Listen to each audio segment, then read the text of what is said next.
In today's video, I'm going to teach you how to use StreamYard with OBS. Go ahead and open OBS Studio on your computer. When it first launches, you will see your main preview area at the top, with the Scenes and Sources panels near the bottom. If this is your first time opening OBS, it might ask you about auto configuration. You can just use the current settings so we can focus on connecting it with StreamYard. Now move down to the Sources box at the bottom. This is where you arrange everything that will show up in your layout.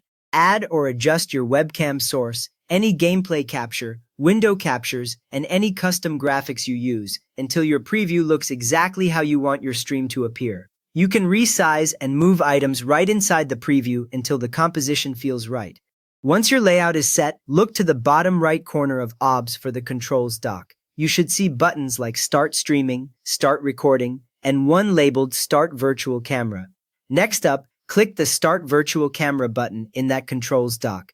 OBS will begin sending whatever is in your preview as a virtual webcam that other apps can see. A common beginner mistake is closing OBS after this, so leave OBS open and running in the background while you continue.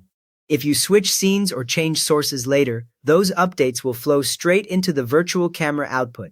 With that ready, open your web browser and go to the StreamYard website, then log into your account.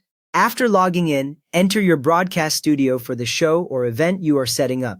Inside the studio, you will see the main preview area, your avatar or video tile at the bottom, and various controls under the preview.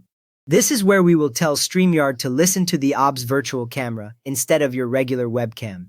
From there, look along the bottom of the StreamYard studio screen for the cam and mic settings gear icon, and click it. A settings window will pop up over the studio. This window has a live video preview on one side and a list of setting categories on the left. Any change you make here affects only StreamYard, not your emo project. At this point, in that settings window, select the camera tab from the left-hand sidebar menu.